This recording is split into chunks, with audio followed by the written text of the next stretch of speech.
Today I'll be discussing an unusual presentation of a patient who presented to us with ConstrIctive pericarditis. We had a 46-year-old lady who presented in the year of December 2015 with complaints of acute shortness of breath. 2D echo done in the month of December in an outside hospital revealed pericardial effusion. Around 1.5 liters of pericardial fluid was drained under radiological guidance. The fluid analysis was inconclusive. However, the patient had been started on anti-tubercular treatment and she underwent treatment with CAT2 for 9 months. 1 year later, around in the month of September 2016, the patient again developed dyspnea on exertion and cough of 1 month duration. On examination, the patient's heart rate was 102 beats per minute, blood pressure was 110 by 70 millimeters of mercury, CVP was elevated to about 12 centimeters above the sternal notch, the respiratory rate was 24 breaths per minute, room air saturation was 97%. Cardiovascular system examination, there were no adventitious sounds heard and respiratory system examination was normal. Routine blood investigations, the patient had a HB of 10.8 gram per cent and ESR of 22. Total count was 9,200. The liver function tests were within normal limits. Serum creatinine was 0.78 and electrolytes were normal. This is the ECG of that patient, which shows a normal sinus rhythm and no other abnormality that could be detected. This is the chest X-ray of the patient. Here, in this PA view of the patient, there is increased cardiothoracic ratio that is noted. There is obstruction obscuration of the left cardiophrenic angle, and there are ill-defined heart borders. Further investigations of 2D echo revealed moderate pericardial effusion. There was significant respiratory variation in the tricuspid inflow velocities. Mitral annular velocities showed annulus diversus. There was mild pulmonary arterial hypertension with right ventricular systolic pressure of 40 millimeters of mercury. The IVC was dilated. Also, there was diastolic flow reversal in the hepatic veins. Besides this, the most positive finding was a large homogeneous mass that was present between the left atrium and the aorta and was extending anteriorly surrounding the aorta and the pulmonary artery. Coming to the CT scan. CT scan showed cardiomegaly. There was moderate pericardial effusion and thickened pericardium. These are the films which show cardiomegaly, almost CT ratio of almost 0.6 to 0.9, and the pericardium can be thickened in the axial sections. Further investigation with an MRI revealed a thickened pericardium measuring about 25 millimeters from the aorta, 35 millimeters near the PA, 30 millimeters near the RA, 20 millimeters near the LV, 18 mm of pericardium thickening was seen between the aorta and the LA. Cardiac catheterization was done, which showed a normal coronary angiogram. However, on cardiac catheterization, the patient had a diastolic equalization of pressures. Hence, the presumptive diagnosis was constrictive pericarditis with no pulmonary arterial hypertension with normal epicardial coronaries with good LV function. The patient had a PET scan that was done and it showed a metabolically active soft tissue thickening of the pericardium. It involved the pericardial sinuses and it encased the aortic arch and the pulmonary vessels. The maximum thickness of this pericardium was 52 mm. Everybody, at the outset I should thank Dr. Jyotsna and Dr. Lalita for inviting me to do this clinical pathological conference on behalf of INCA. And today's case has been presented earlier to you, and I'll be discussing the likely possibilities and taking one by one the clinical history, physical examination, and then the investigations sequentially. A 46-year-old non-hypertensive, non-diabetic female was being admitted in the hospital with the presenting complaints of dyspnea on exertion of 1 month duration, and this has been gradually progressive over the last 1 month.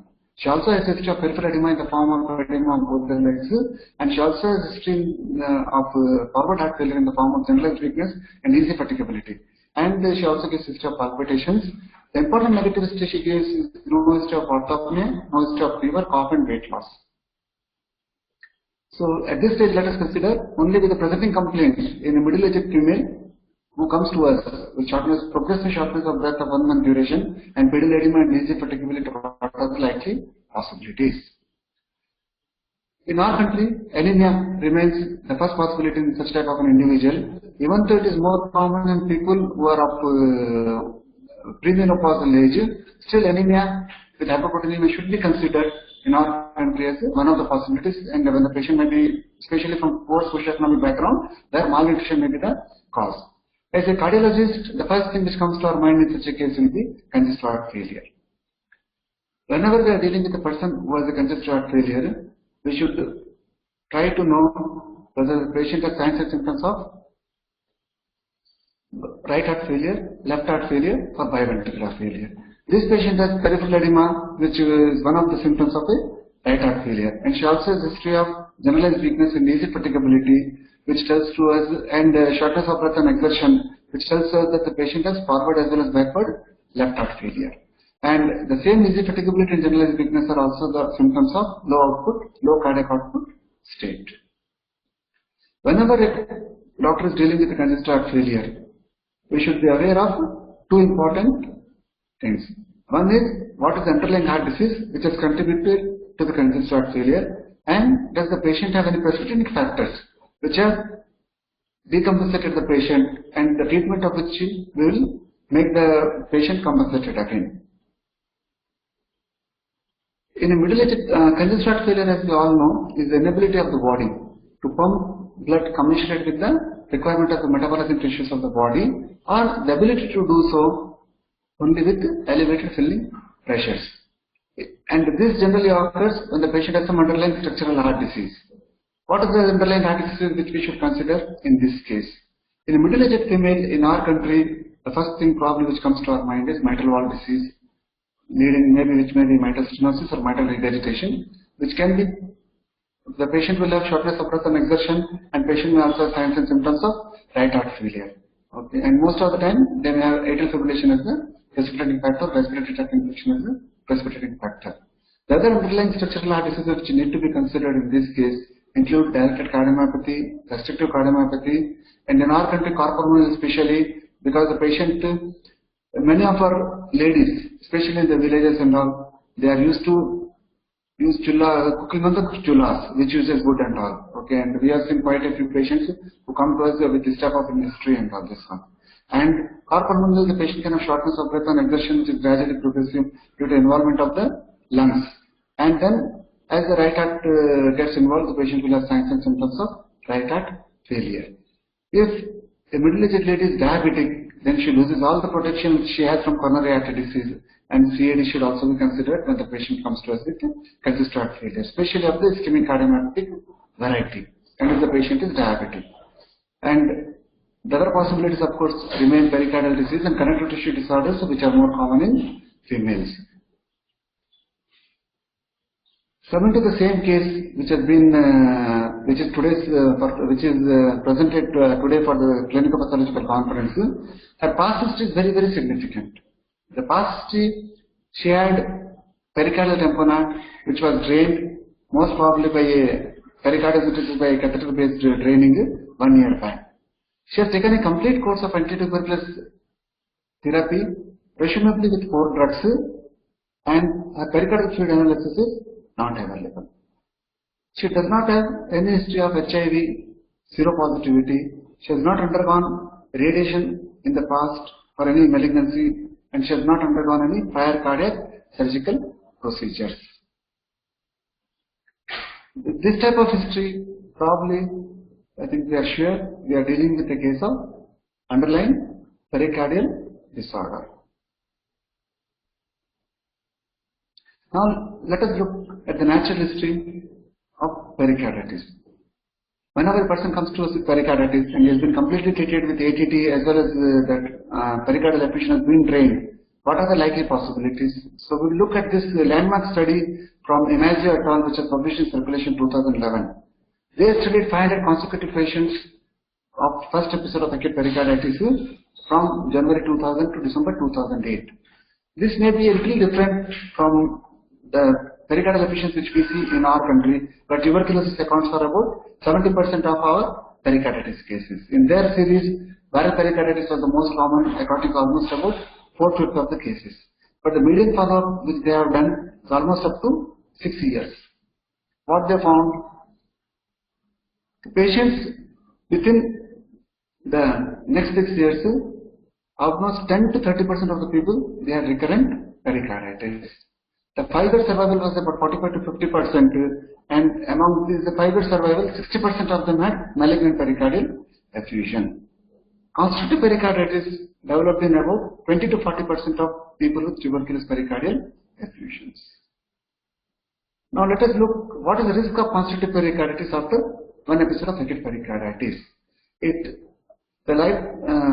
The incidence rate for development of constrictive pericarditis after one episode of acute pericarditis is about 1.8%. That is, of the 500 patients, 9 people went on to develop constrictive pericarditis.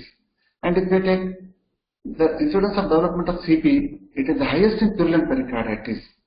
If you follow 1,000 persons with one episode of acute pericarditis for 1 year, 52 of them with purulent pericarditis went on to develop constrictive pericarditis, and 31 of them went on to develop constrictive pericarditis if the pericarditis was tuberculous origin. Idiopathic and viral pericarditis, the incidence is much lesser at 0.76 per 1,000 person years. Connective tissue disorders, it's about 4.4 per 1,000 person years, and neoplastic or malignant pericarditis, it's about 6.33. So tuberculous and purulent pericarditis, there are very high chances of developing constrictive pericarditis in the next 4 to 5 years. Constriction generally develops within 6 months of presentation in a person who comes to us with tuberculous pericardial effusion. There are interesting studies in the past 5 years which have been published on tuberculous pericarditis, and one of them I like to, 2 or 3 of them I like to quote. Rifampicin-based anti-tuberculous therapy has reduced the incidence of constrictive pericarditis in tuberculous pericardial effusion from 50% to 20 to 40%. Again, 2 interventions, landmark interventions, which are known to reduce the incidence of constriction, include intrapericardial urokinase. This intrapericardial urokinase was studied in one of the Chinese centers, and the study was published in 2005. And there they found that after giving this, the hazard ratio of developing constrictive pericarditis in people with tuberculous pericardial effusion is 0.56. Similarly, high dose, there was a lot of controversy about whether steroid therapy in a person with tuberculous pericarditis prevents the development of constrictive pericarditis. There was a landmark trial was published in 2014 in NAJM by the Salim Yusuf group, and there they found that high dose adjunctive prednisolone reduces the incidence of constrictive pericarditis in tuberculous pericardial effusion by 46%. One of the important findings which we noted in that study was that those people who were having tuberculosis on HIV positivity, or the people who are HIV positive and have tuberculous pericarditis, the incidence of cancer has gone up. So they recommended that prednisolone should not be given in people if they have tuberculous pericarditis with HIV positivity. But if the person is HIV negative, giving prednisolone reduces the chances of developing tuberculous pericarditis by almost half. Coming to the pathophysiology of constrictive pericarditis, the initial acute pericarditis episode, or the initial episode of pericardial effusion, results in a chronic inflammatory pericardial process which results in fibrous scarring and sometimes calcification of the pericardium. The viscerals in the parietal pericardium are fibrous and fused together. This leads to impaired ventricular filling in diastole because the heart is encased, especially the ventricles are encased in a rigid pericardium. So during early to mid diastolic, ventricular filling abruptly ceases when the intracardiac volume is reaching the limit which is set by the stiff pericardium. This results in elevation and equilibration of filling pressures in all the chambers, that's the RA, left atrium, left ventricle, right ventricle, and the right atrium. And this also leads to, because the filling pressures are increased, the systemic venous pressures and the pulmonary venous pressures are also increased.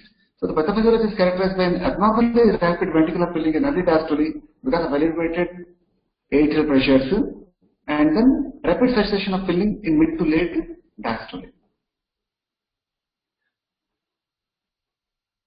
Because of this pathology, because this for us to understand the clinical presentation of a patient with constrictive pericarditis.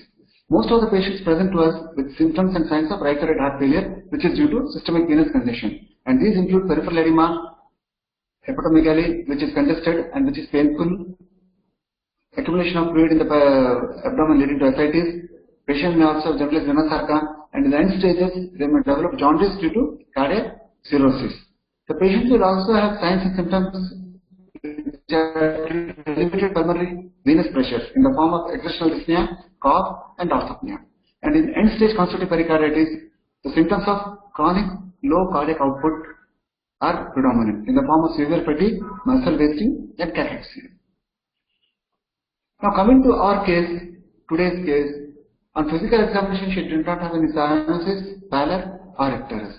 Her body mass index, she was underweight at 20.2 kg per meter square. Her blood pressure is mildly low, she has mild hypotension. Her heart rate is a little elevated at 92 beats per minute. She was maintaining her oxygen saturation on room air, and the important things on the physiological examination was jugular venous distension. Here we presume that the patient had a rapid Y descent and she had a M-shaped or W-shaped jugular venous pressure contour. She also had a pectin type of bipedal edema. She has evidence of mild ascites and she has evidence of enlargement of the liver. And heart sounds and breath sounds are unremarkable, and here we presume that the patient did not have a pericardial knock. So, on physical examination, we find that she has all the signs of right heart failure in the form of jugular venous distension, peripheral edema, hepatomegaly. Now coming to the literature and what are the physical findings in classical constrictive pericarditis. People with constrictive pericarditis, they have markedly elevated JVP with a rapid Y descent with an M-shaped or W-shaped JVP contour. Kussmaul's sign, which is the inspiratory increase in venous pressure and which reflects the loss of normal increase in right-sided heart venous return on inspiration, is present in about 20 to 40% of the people. Pulsus paradoxus, again because of the decreased left ventricular filling in inspiration, is present in about 1/3 of the patients. So pulsus paradoxus is not only present in cardiac tamponade, it can also be seen in about 1/3 of patients with constrictive pericarditis. Pericardial knock is a high-pitched early diastolic sound which corresponds in time to the abrupt cessation of ventricular filling after AV opening and which corresponds with the prominent Y descent in the jugular venous waveform. So this is very classically seen in constrictive pericarditis, but it's seen in about again 20 to 30% of the people and in not all the cases. Lower extremity edema, of course, is the rule in all the cases. Coming to our case, our lab investigations were mostly normal except for leukocytosis at about 70,000 per cubic millimeters, but there was no relative neutrophilia. Her ESR was mildly elevated at about 45 millimeters of mercury. Her thyroid function test, liver function test, renal function test were all normal, and a tuberculin skin test is negative. But our country being endemic for tuberculosis, the tuberculin skin test will not have much of a diagnostic value in patients with tuberculous pericarditis. She was seronegative for human immunodeficiency virus infection, and one important finding which we found was that brain natriuretic peptide levels were mildly elevated at about 322.8 picograms per ml. Coming to brain natriuretic peptide, in fact, this is one of the important biomarkers or lab markers in differentiating constrictive pericarditis from restrictive cardiomyopathy. This was one of the landmark studies which was again published about 10 years back in JAC, where they found that people who had restrictive cardiomyopathy, the BNP levels were highly elevated when compared to people who did not have restrictive cardiomyopathy and all. Constrictive pericarditis as a differential diagnosis of restrictive cardiomyopathy has been there for years together, and is one of the things which has been probably bugging most of the cardiologists right from their inception, initial days and this one. But this is one of the important things which has come in the recent past along with tissue Doppler and all, which help us in differentiating between restrictive cardiomyopathy and constrictive pericarditis. And one thing which we found that if the constrictive pericarditis was having a secondary diagnosis in form of a history of radiation, history of cardiac surgery in the past, or tuberculosis in the past, their levels were elevated more when compared to people who had constrictive pericarditis on a idiopathic variety. So probably in this case, we are dealing with a case of constrictive pericarditis secondary to tuberculosis. Coming to ECG findings in our case, she had sinus rhythm and low KRS amplitude. Now let us see what the literature says.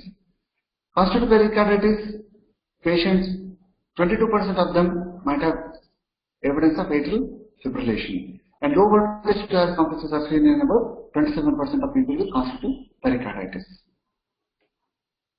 In our patient, the chest X-ray showed an increased cardiothoracic ratio, almost the left heart body is touching the costal margin. So saying that probably it is a moderate to severe cardiomegaly.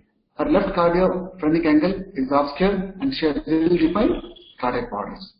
In a retrospective review of 135 patients with constrictive pericarditis, which were confirmed surgically on X-ray, 27%, that one-fourth of them had pericardial calcification. To make a pericardial calcification, we can take a penetrated view of a chest X-ray in the lateral view. Okay. A penetrated lateral view is much better to pick up pericardial calcification where you can see a curvilinear calcification. An AP view may not be, or PA view may not be much diagnostic and it may not have much of sensitivity in picking up pericardial calcification. But again, it may be seen only in about one-fourth of the people. Such of constrictive pericarditis, the two most important things which we have to note the components are the dissociation of intrathoracic and intracardiac pressures and the increased ventricular coupling. In a person with a normal pericardium, when during deep inspiration, the negative intrathoracic pressure is transmitted to the cardiac chambers and the right side of the venous rhythm increase. It's also transmitted to the pulmonary circulation and the driving force between the pulmonary circulation and the left ventricle will decrease. So the left ventricular input will be reduced. But in a patient with constrictive pericarditis, where the cardiac chambers are isolated from the intrathoracic respiratory pressure changes and there is a fixed endosteric ventricular volume, whereas the pressure changes which continue to be transmitted to the pulmonary circulation. Inspiration causes a decrease in intrathoracic pressure which lowers the driving force from the lungs into the left side of the heart. Because during inspiration, the negative intrathoracic pressure is not transmitted to the left side of the heart. So the left side of the heart, the pressure remains elevated, whereas the pulmonary venous pressure is come down. So the left ventricular inflow is reduced and the left ventricle becomes chronically underfilled. At the same time, because of the increase in the venous return to the right heart, and because of increased ventricular interaction, the right heart volume will expand because of the shift of the interventricular septum. The rigid non-compliant fibrous pericardial sac couples both the ventricles and consequently an increase in filling on one side of the heart. As in inspiration, increase in filling of the right side of the heart impedes the contralateral filling through the motion of the interventricular septum, thereby making both the ventricles markedly interdependent. These physiological abnormalities that occur as a result of ventricular interdependence and respiratory influences changes are the fundamental processes that account for the clinical, hemodynamic and echocardiographic findings of constrictive pericarditis. Coming to the 2D echo findings in our case, she had a moderate pericardial effusion, she had significant respiratory variation in tricuspid inflow velocities and her mitral angular velocity showed annulus reversals. She had mild pH with a PS systolic pressure of 40 millimeters of mercury. She had a dilatation of her inferior vena cava. She had diastolic flow reversal in hepatic vein. And 2D echo also showed a large homogeneous mass between the left atrium and aorta, extending anteriorly surrounding the anterior aorta and the pulmonary artery. Let us see what are the echocardiographic findings in a patient with constrictive pericarditis.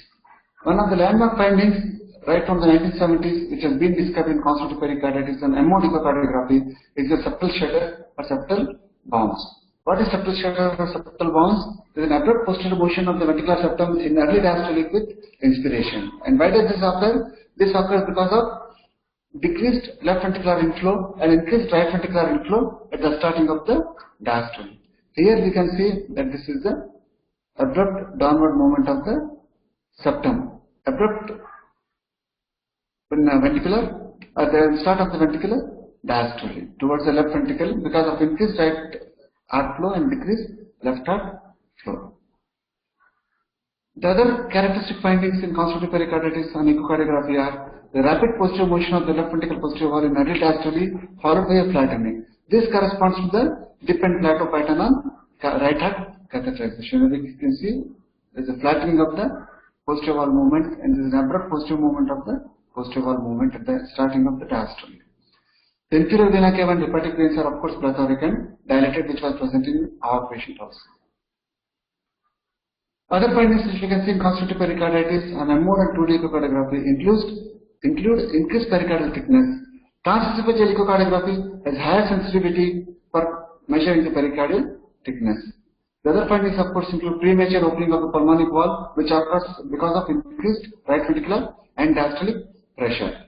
Patients may also have signs of moderate biatrial enlargement, but the biatrial enlargement in patients with constrictive pericarditis is much lesser when compared to atrial enlargement in patients with restrictive cardiomyopathy.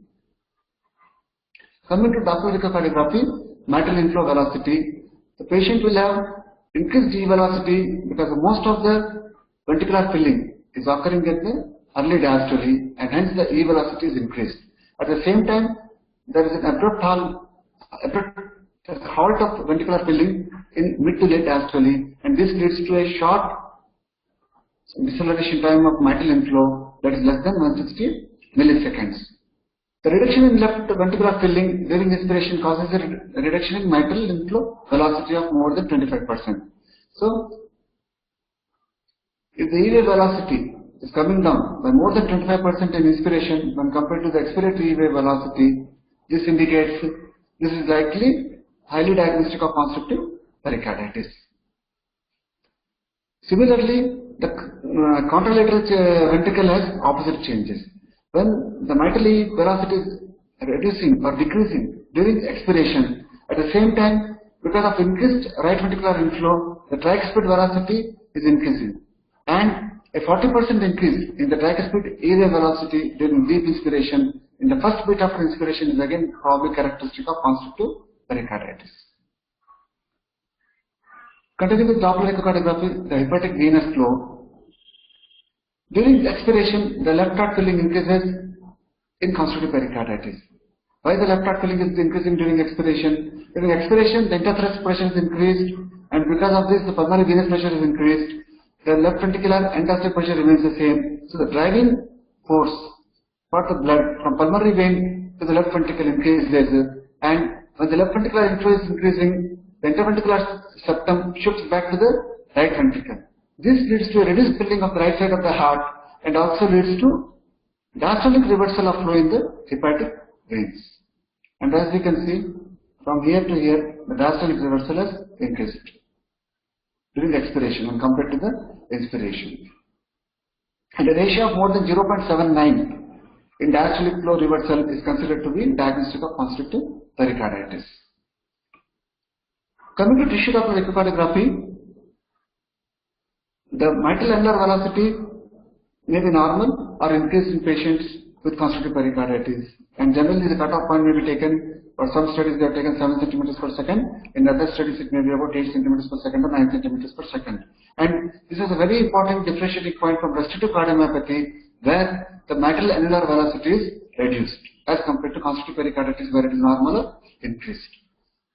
There is something called endless paradoxes, which normally the transmitral flow velocity to mitral annular velocity ratio, that is E by E prime, is proportional to the LA pressure and the pulmonary capillary wedge pressure. But in patients with constrictive pericarditis, the E by E prime ratio moves in opposite direction to the pulmonary capillary wedge pressure. So this also may be one of the important characteristic findings seen in tissue Doppler echocardiography in patients with constrictive pericarditis. But our patient had annulus reversus and she did not have annulus paradoxus. So let us see what is annulus reversus. Normally, the mitral annulus velocity, medial mitral annulus velocity is lesser than the lateral mitral annulus velocity. Or in other words, mitral lateral E prime velocity is greater than the mitral medial E prime velocity. This is reversed in patients with constrictive pericarditis, where the average lateral E prime velocity is lower than the medial E prime velocity. As we can see in this figure, where the medial is about 12 centimeters per second and the lateral is about 6 centimeters per second. Why does this occur? This may be mostly due to tethering of the lateral mitral annulus by the fibrosed and thickened pericardium.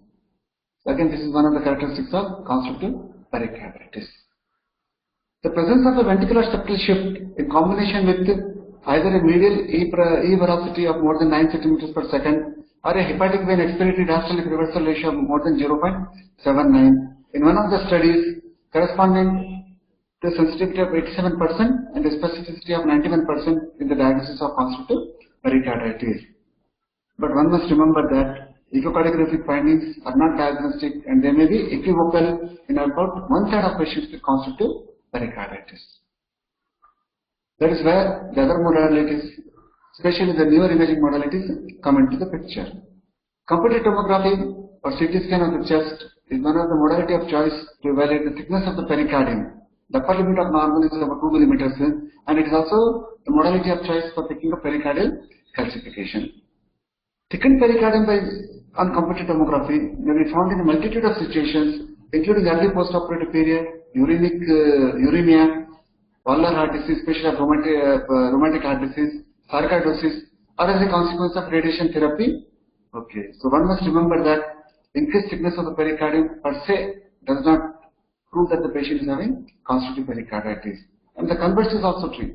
Patients with constrictive pericarditis, up to 20% of them may have no pericardial thickening either on CT, echocardiography, TE or MRI. So they may have all the functional consequences of constrictive pericarditis without having pericardial thickening. The pericardial thickness may be normal in about 20% of cases with constrictive pericarditis. Another advantage of CT scan of the chest in patient with constrictive pericarditis or pericardial disorder is that we can pick up the density of pericardial effusion on CT scan. A person who has a simple effusion with a transfer rate will have uniform low attenuation with a Hounsfield unit of 0. Whereas people with complex effusions like accumulation of blood in the pericardium or accumulation of pus, that is purulent pericarditis, there the pericardial effusion will have high density and the Hounsfield units may be more than 100 to 200. Another advantage of computed tomography in evaluation of pericardial disorder is they can also assist us in surgical planning. This CT scan, the CT scan belongs to this patient and she is having evidence of a moderate pericardial effusion, which is circumferential, which is surrounding all the structure, all the cardiac chambers. The advantages of computed tomography as an imaging modality are that it has a very short acquisition time and within few seconds this can be done, but compared to cardiac MRI which may require up to 1 hour. Computed tomography gives us a reliable assessment of pericardial calcification, but calcification of CMR cannot be variable and unreliable. Computed tomography can also provide us with secondary functional information like enlargement of the atria and vena cava in patients with constrictive pericarditis. Of course, the disadvantage is the lack of information which it does not give on functions of the ventricles, which the magnetic resonance imaging is highly recommended. And ventricular functional parameters can be acquired with retrospective ECG gating, but it increases the radiation dose in CT, so CT is not advisable for assessing the ventricular function. So probably MRI has an upper hand in assessing the ventricular function in patients with pericardial disorders. Cardiac MRI, various techniques like spin echo, back blood imaging, steady state free precession gradient echo sequences, spatial modulation of magnetization cine images, real-time cine imaging during dynamic respiration and phase contrast flow imaging have been studied for studies of in cardiac MRI for pericardial disorders. MRI imaging is often helpful in these cases, offering superior soft tissue contrast and the ability to image the entire pericardium and its relationship to cardiac structure and function. This cardiac MRI shows a normal pericardial thickness, and this is the this is the short axis, this is the coronal axis, this is the long axis, and again this is at the great artery levels. In our patient, cardiac MRI was done and it showed thickened pericardium measuring about 2.5 centimeters at the aorta, 3.5 centimeters at the pulmonary artery, and then 3 centimeters at the right atrial level, 2 centimeters at the left ventricular level, and 1.8 between the aorta and left atrium. What is the normal pericardial thickness on cardiac magnetic resonance? That is about 1.2 mm in diastole and 1.7 mm in systole. It is much greater when compared to the anatomical studies of the heart, where the normal thickness of the pericardium is not more than 1 mm. Pericardial thickening on MRI of greater than 4 mm differentiates constrictive pericarditis from restrictive cardiomyopathy with a sensitivity and specificity of 88% and 100% respectively. But one has to again remember, this comes with a caveat that increased pericardial thickness does not necessarily imply pericardial constriction and vice versa. And as I already discussed, up to 20% of patients with histologically proven constrictive pericarditis will have normal pericardial thickness of less than 2 mm. So that is an entity which is called as non or minimally thickened constrictive pericarditis. This MRI belongs to some other patient where they have taken, and this shows the thickening of the pericardium anteriorly as well as posteriorly. This is a cardiac MRI showing, and this is some accumulation of a loculated pericardial effusion. The other findings which we can see on cardiac MRI and which are characteristic of constrictive pericarditis include dilatation of superior and inferior vena cava, dilatation of hepatic veins, dilatation of coronary sinus, and dilatation of both the atria. The patient may also have evidence of ascites and pleural effusion, and one of the characteristics of constrictive pericarditis will be a tubular morphology, which is seen here. The tubular morphology of the left ventricle, especially around the atrioventricular groove, as well as flattening of the RV free wall, which is shown in the first of the images. So these are findings which are probably characteristic of constrictive pericarditis on MRI. Real-time cine MRI sequence, which is happening during ventricular or dynamic respiration, can highlight the ventricular septal inversion during early respiration. Again, this is because of the hemodynamics which we already discussed, increased ventricular coupling as well as lack of transmission of intrathoracic pressure to the cardiac chambers. Here we can see question during early inspiration. This is the early inspiration. As you can see, the IVS is flattened and it is moving towards the left ventricle. And during expiration, this has recovered. The septum has become again normal here. So the IVS motion during CD MRI, during dynamic respiration, if there is a ventricular septal inversion during early inspiration, this finding differentiates constrictive pericarditis from restricted cardiomyopathy with a sensitivity of 81% and specificity of 100%, and it has a positive predictive value of 100% in differentiating restricted cardiomyopathy from cardiac MRI. The PET scan which was done in our patient showed metabolically active soft tissue thickening of the pericardium involving the pericardial sinuses, encasing the aortic arch and pulmonary vessels with a maximum thickness of 5.2 centimeters. So now let us see what is the role of PET scan in a patient with pericardial disorder. In selected cases, PET alone or PET CT can be indicated to depict the metabolic activity of pericardial disease. It is of value in identifying the nature of inflammatory pericarditis.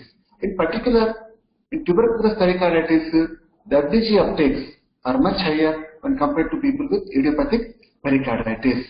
And another important advantage of PET scan is that uptake of 18 FDG by the pericardium probably can predict whether the patient is going to respond to steroid therapy or not.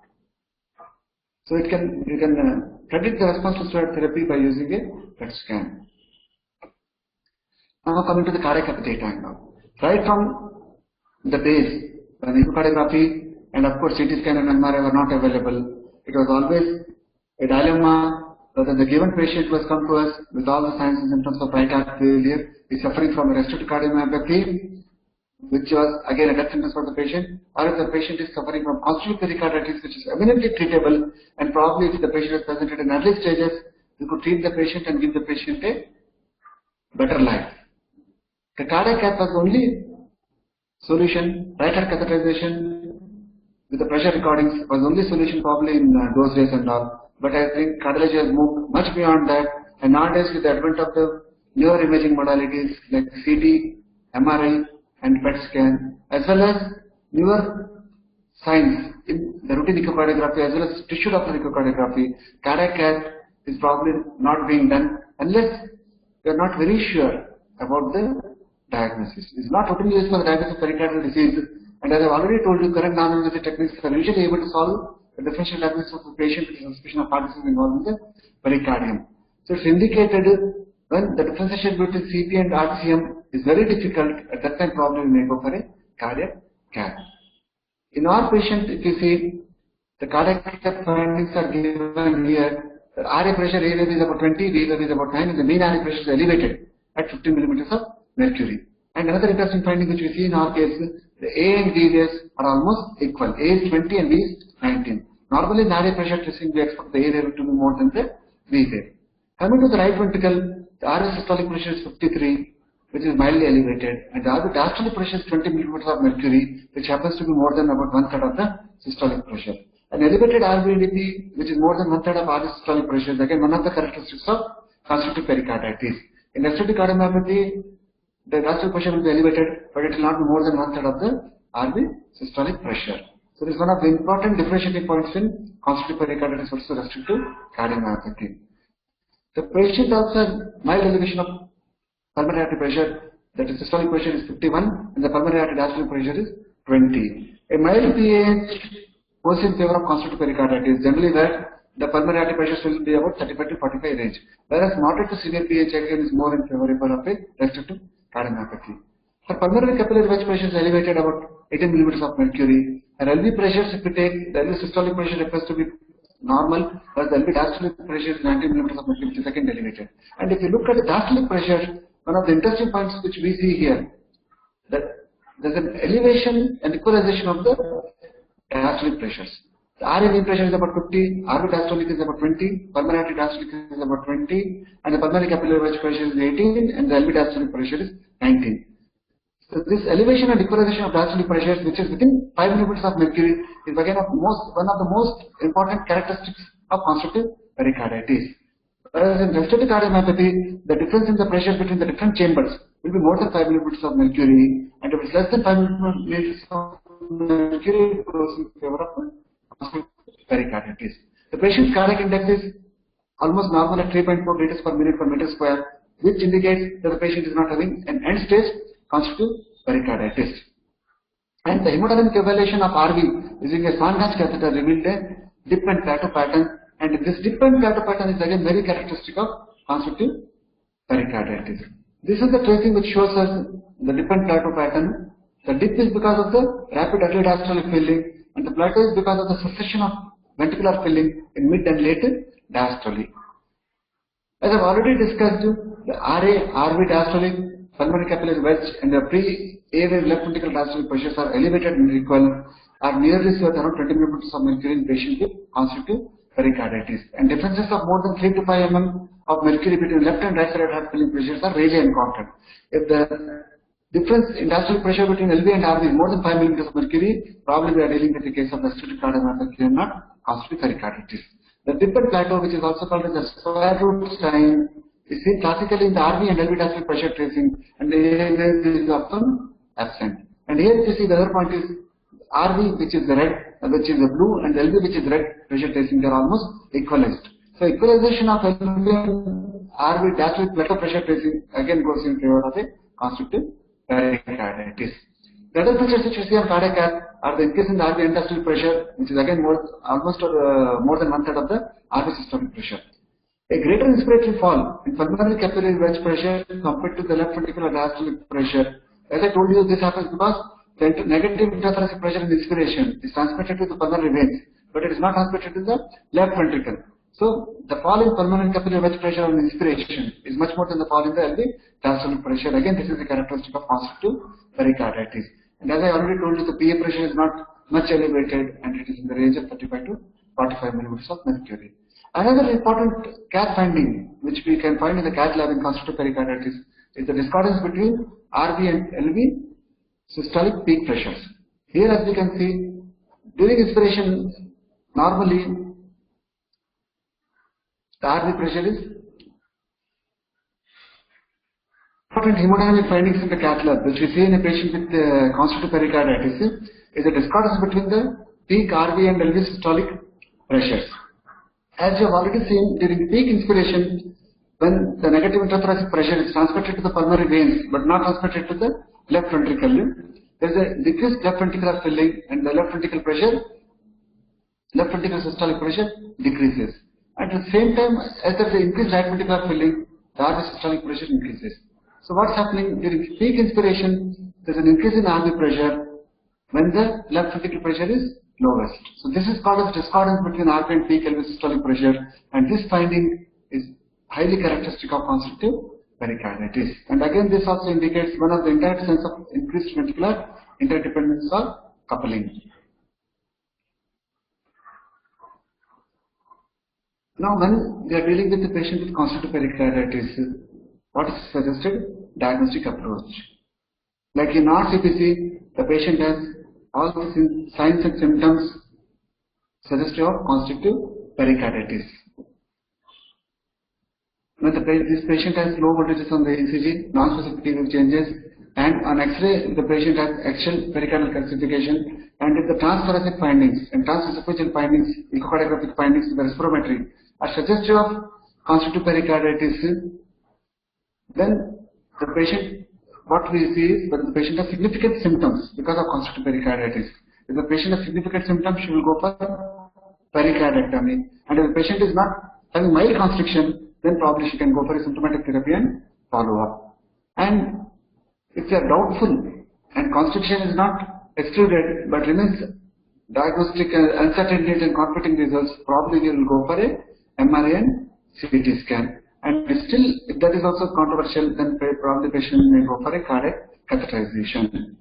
And if all of them are negative, we have to consider some alternate diagnosis. This is again later when we are discussing about the management of the patient. The questions which are posed in this CPC are like, what could be the possible diagnosis and what is the approach of management? Diagnosis after taking into view the symptoms, the physical examination findings, the ECG findings, and the imaging findings by CT scan as well as MRI as well as the PET scan, and all the echocardiographic findings appears to be a chronic constrictive pericarditis of tuberculous etiology in this patient. Now coming to the management issues here, I have already discussed about the approach suggested and what are the guidelines given. The pericardectomy in patients who have moderate to severe symptoms in constrictive pericarditis is the treatment of choice. That is surgical resection of the pericardium. This should be done in experienced centers, specialist centers with special interest in pericardial disease. At the time of pericardectomy, the goal of the surgeon should be to remove as much of the pericardium as possible with all the constricting parietal as well as the visceral layers of pericardium. But at the same time, one has to take care that the phrenic nerves on both the sides are preserved, because phrenic nerves are traveling within the pericardium. It is necessary to liberate all of the right atrium, the superior vena cava, and especially the inferior vena cava, and the inferior part of the right ventricle adjacent to the diaphragm as far as possible during surgery. Surgery should be considered cautious in patients with either mild or very advanced disease, and those patients who have constrictive pericarditis because of history of radiation, or patients who have myocardial dysfunction along with pericarditis, or patients who have significant renal dysfunction. Symptomatic treatment by preoperative diuretics should be used sparingly, and the goal is reducing and not eliminating the elevated venous pressure as that is an edema. One should remember that even the best centers, experienced centers, the operative mortality of pericardectomy is almost 6 to 12%. It was 12% in the era from 1970 to 85, and now it has come down to probably 6% in one of the best centers. Like this data is taken from the Stanford series, which is the most recent series in constrictive pericarditis and pericardectomy. The prognosis after pericardectomy, 70 to 80% of patients remain free from adverse cardiovascular outcomes at 5 years, and 40 to 50% remain free from adverse cardiovascular events at 10 years. So, done in a proper center, done with experienced surgeon, probably it has a good prognosis. A word about end-stage constrictive pericarditis. These are the people who derive little or no benefit from pericardectomy because the operative risk in such patients is very, very high. And what are the manifestations of end-stage disease? As we have discussed during the symptoms presentation of constrictive pericarditis, patients with cachexia, patients with atrial fibrillation, patients with a low cardiac output, that the cardiac index is less than 1.2 liter per square meter at rest, patients with decreased albumin, serum albumin levels due to protein-losing enteropathy, and patients with impaired hepatic function due to chronic congestion of cardiogenic cirrhosis. These are the patients with end-stage constrictive pericarditis, and probably again, there the benefit derived from pericardectomy is going to be much less when compared to the very high operative risk. Thank you. Symptomatic with dyspnea. Hence, to provide symptomatic relief, the patient was taken with a presumptive diagnosis of constrictive pericarditis, and the surgery plan was pericardectomy to release the constriction. On induction, the central venous pressure was 22 millimeters of mercury. Post anatomy, there was a fibrotic pericardium of varying thickness and consistency present surrounding the entire heart and the great vessels. This fibrotic pericardium was seen also infiltrating into the left ventricular myocardium. These are the on-table findings of that patient who underwent pericardiectomy.